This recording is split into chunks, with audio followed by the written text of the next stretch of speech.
nagbabato na IP address yung router natin o yung WAP natin. So, ang gagawin ko muna is mag-i-static ako. Okay? So, ito kasi naka-dynamic na to. Kung papansin ninyo, dynamic na to. O, tignan nyo, ipiping ko. Nag-ip-config na ako ngayon, magpiping ako. 192.168. Nakadi na ito. 192. Ping muna natin. Dot 0.100. Yun. So wala. Dito ping tayo ulit. Time out.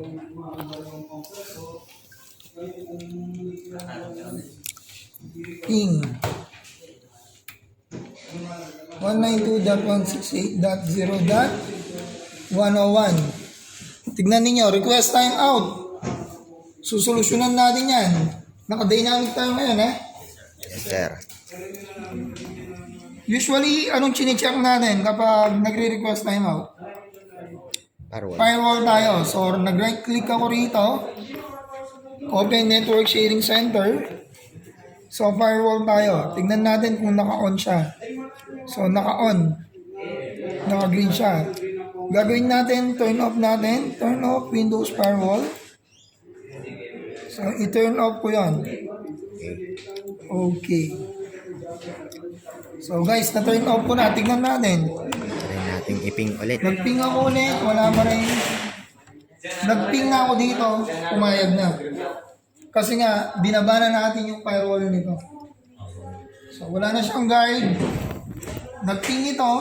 Nagbato na ng signal. Nagets? Yes, sir. Kapag, sir, bakit ito naka-request time out pa rin? Kasi Kasi hindi nga, pa. hindi pa natin binababa yung firewall nito. Same procedure. Right click lang ako sa network. Open network and internet sharing settings pala. So, Ethernet tayo. Ayan o, Windows Firewall. Dun yung kanya. So, kung yung sa Windows 10, iba. Dito, iba. Dito, iba din. Kaya sana maging aware kayo kasi nga baka malito po kayo. Ayan o.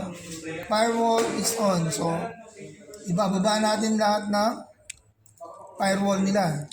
Yes. Diba?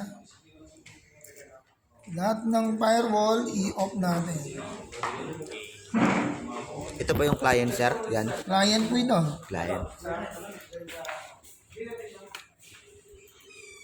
Magkaiba sila ng procedure ng pagbaba ng firewall. Magkaiba, di ba? So, ito, nagre-reply. Nagbibigay na ng power, ay, ng signal to. Ito dapat magbigay din ng signal dito. That's right. Nagkita? Yes, sir. Nag-reply na siya. I-off ninyo kapag bagong format, bagong install yung mga OS natin. Kasi default ng mga yan or nakaset sa kanila is naka-on yung mga firewall. So, dynamic yan. Static. So, mag-i-static tayo. So, static naman. Dito tayo. Open Network and Sharing Center. Change adapter settings. So, Ethernet, right click. Properties.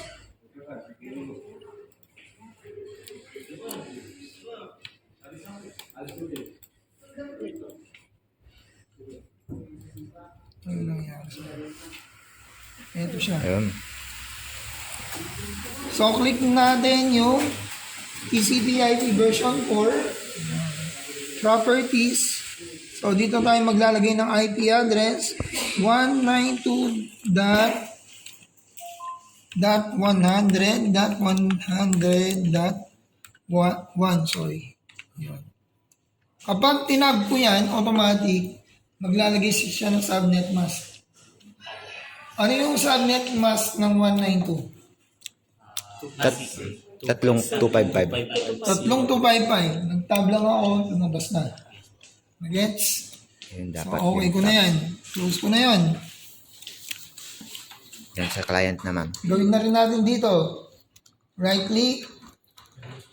Open network. Internet. Ethernet.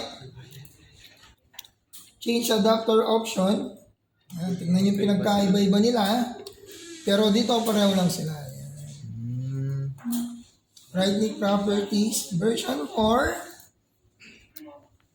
Properties. Use following IP address 192.168. 100.100.2. 2. Pag nagtab ako, dapat ay subnet Tatlong 255. tatlong provide. Okay. Close. Nakakasunod ba? Yes, sir. So, tingnan natin.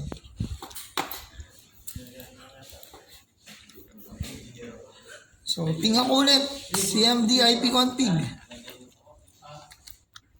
Napalitan na ba? IP config. Yes, sir. Napalitan na. Ipiping ko na. Ping. Ayan. 192.100.100.1. 100.1. Nag-reply. Yes. So, Kabila naman. ping tayo. 192.100. Dot 2. Nag-reply. Yes, sir. Yes. Yun yung dynamic, ngayon static. Nakita niyo yung difference? Yes, sir. Para sa amin, dahil mas gamay namin to, mas madali para sa amin. Nagets? Yes, sir. Sir JM. Ano, kaya na? Kaya mo na i-discuss? Super quiet? For example. Sige. Ibibigay ko na kayo kay Sir JM. Ang gusto ko